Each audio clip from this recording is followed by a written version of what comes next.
Hey guys, you missed me? I'm back. I know a few people actually commented about, like, please don't be like Anime, please update, do videos. Sorry about that. What was supposed to be a 1 week hiatus became a month. That was unintentional. Alright, I know that some people don't like it when I update the channel, like, you know, with updates through the commentary, so I'll stop that. I might talk a little bit more about it when they get some dry areas. I've already done this recording once, and there's a lot of me just like, well, no, I'm just drawing, no, I'm just coloring. So I'll try to, you know, spruce it up a little bit and have a little bit of a conversation. So the idea behind this piece was, Donnie came to me and was like, yo, I really want to do a collaboration. It was right after we did the big, 9-channel collaboration with a bunch of different people, that is on my channel trailer right now.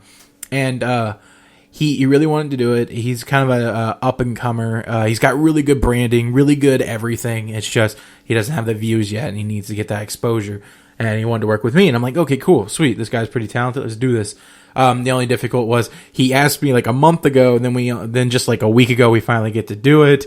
We kind of agreed on Scott Pilgrim, something that we both kind of enjoy. And then, I just felt like it was the worst thing ever to work with me because I was so, busy with so much other stuff that like, I just wasn't really that it wasn't much of a collaboration. It was him doing a lot of work and then waiting on me. And I felt really bad, and I really appreciate him for, being such a patient fellow. But yeah, so we were doing Scott Pilgrim. He drew up his thing. He did his more like the movie because he's more familiar with the movie, and so am I. So I was like, what do I want to do? By the way, if you notice, I'm using the pencil brush. The reason why I did that is because in the comics themselves, that's what the artist used, and I was trying to emulate the comic as much as possible. Like I said, Donnie was using the movie as his base, so I was kind of doing, I think the outfits I drew was based off the movies, but I was trying to get the art style as close to the comic as possible. Another element that I did that's very similar to the comic, or at least what the artist does for promotional pictures, is that he really likes to use something that's already established and then redraw that particular picture with his characters. There's some Capcom picture that he did the whole cast in where they're kind of chibified, and it's basically this giant ripoff. If you look here, you can actually see me using the shift draw.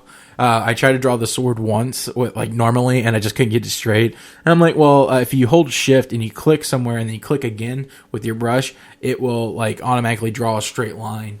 Really useful when doing this type of work, like swords or anything like that. So what I did was I found remember, if you guys some of you guys might have noticed this, but so far I asked on Instagram, can you guys know what fighting game I based this cover off of? And no one really got it. Maybe that was just, I'm terrible at what I do, but it's supposed to be off Street Fighter 2. It's where Scott's Ryu being knocked out by Baraka, which is Roxy, and then finally Chun-Li is Ramona. I don't think I got Ramona. I really like the drawing of her. I like the line quality that I did. I like the hair. I just don't know if I like the pose. It's not a bad pose, but it doesn't look like it's mid kick, and that's my fault. I couldn't get it. I struggled for it a little bit. You can kind of see in the sketch mark, and you can. I think I try to alter it a little bit while inking.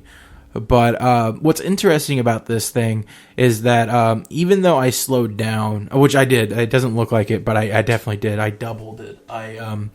What I would normally do in an hour, I just drew line art for an hour, which for me that's doubling the time. I feel really bad because I looked and I checked, and Donnie did 3 hours on his line art, and I only did an hour. And now it doesn't feel even, before I was like, okay, they came out pretty good, but I guess it's not the time spent. This particular purse thing kind of bothers me a little bit, but I kind of like the style of it. It kind of reminds me a little bit of Jarek J. Watt, the guy that did Transformers Animated or Scooby-Doo or now the Ben 10. He kind of has this thing where he doesn't like to do perfect circles, and it's kind of got that vibe from it. At first, looking at it now, I was like, and then I kind of I kind of like it. But yeah, so I don't know if I really like Ramona's pose so much. Outfit-wise, they're more based off the movie, because I didn't want to do straight off the comic, but I want to do a mixture of both. And I think Roxy's is the closest to the comic than the other two. Ramona's is definitely based off the movie during this particular fight scene, and Scott's is based off his movie poster version. I didn't know if what Ramona was wearing was a jumpsuit or if it was a skirt. As you can see, I did kind of a jumpsuit, like, it's shorts right there. And then we switch over to, here we go. We have the skirt that Donnie drew. So I don't know. Maybe it's up in the air. For this piece, okay, so again, I doubled my time because I spent an hour coloring this. And, normally if I was doing like one piece, I would probably only, I would draw and color in 1 hour in previous times. I'm trying to break out of that. I'm trying to actually spend time on these. And so, so it's just kind of interesting that, even with me doubling my time, it's still really quick. So what I wanted to do here was, I knew I didn't have much time to work on this, so I decided to go with this kind of, this technique. I don't know what it's really called. I don't know if there's an official name for it, but it's really common because it's quick and it's easy. It's easy mostly because you get to, it's kind of easy just because you're using one color to color, like, multiple elements.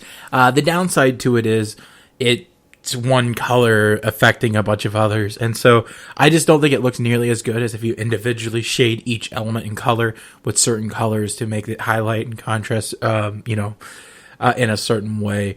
It looks a little like bland and generic. I'm not down talking it. I think it's a really effective way. It's just, I don't know. Some people are able to like change the colors to fit better, or maybe they choose like a really good like purplish gray tone. I've never really been able to perfect the technique, to be honest, but it's definitely something I want to like talk about a little bit more, like do a tutorial or something. I do know that I definitely want to do. Some of you guys might have noticed I took down some tutorials, mostly because between audio issues and just in general, they weren't up to snuff.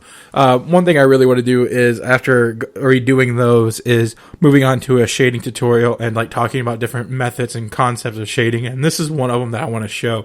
Again, I'm not the biggest fan of it, but I do like appreciate it. As you can see here, I'm throwing a bunch of different effects onto the sword. I knew that was something that I really wanted to focus on. Right now, I'm recoloring the lines, and I'm trying to figure out how I want to do the glow. Usually doing a screen or overlay is really good. I think I might have used I can't read it at the moment because I'm using a lower quality video to render out, but it's like a luminous. All right, now I'm adding a filter effect to it. It's a similar filter effect that I used for the Sonic EXE one. It's a filter that makes it look like it's made out of little squares, and I wanted to give it kind of that pixelated look, mostly because in the movie they kind of played around a little bit about having graphics in there, and I definitely knew that I love pixels, I love pixelation. You can kind of tell through my branding, and so I wanted to apply that to it. Ramona was a little bit easier to color, mostly because, like, at this point I already kind of got into the groove. I was already, like, I already spent like a half an hour on Scott. Now I'm doing this thing, I've got it, and now it's just coloring the different pieces. I colored her based off of the movie, and I'm still shocked. Like, I wonder if that thing is, I probably should go back and watch it, whether or not that is a skirt or not. Yeah, but Donnie did a really good job at his line art. Looks really good. At this point, I know that I started getting rushy. The Yeti's really, really rushed. We'll get to it in like in a minute or so. But the Yeti is actually just gradients. I kind of filled in his area, and then gradient his main color one way, and then gradient the outlines another, and it kind of gave it a cool little effect. In a bit after I finish coloring Ramona, I start adding a gradient to the whole piece, and that was something to give it a little bit more oomph, or a little more of a power to it, just because it looked a little too flat, and I thought doing a gradient with like an overlay would help like pop that out a little bit more. And then I wound up like switching it to a different mode that like really, really like made it shine, or like gave it kind of a cool look. And then I just kind of experimented for a little bit. It was really cool to actually have some like detailed line art to color from. I don't do enough detail, so like over here I'm able to shade a little bit more and do a little effects with the shading, getting more 3-dimensional looking. Here I go with the actual gradients I was talking about. Hard part was some of these looked really cool, but they also made it look washed out. It gives you kind of a retro feel looking at it now. Here we go, finishing up those, now doing the Yeti, so I'm doing the technique I talked about. Yeah, I'm going to finish this up here. I hope you guys enjoyed the video. I hope you enjoyed the collaboration. I might do another one of them in the future. Probably. I definitely have other people I want to do collaborations with. And I'll see you guys my next video, which will be Assassin's Creed.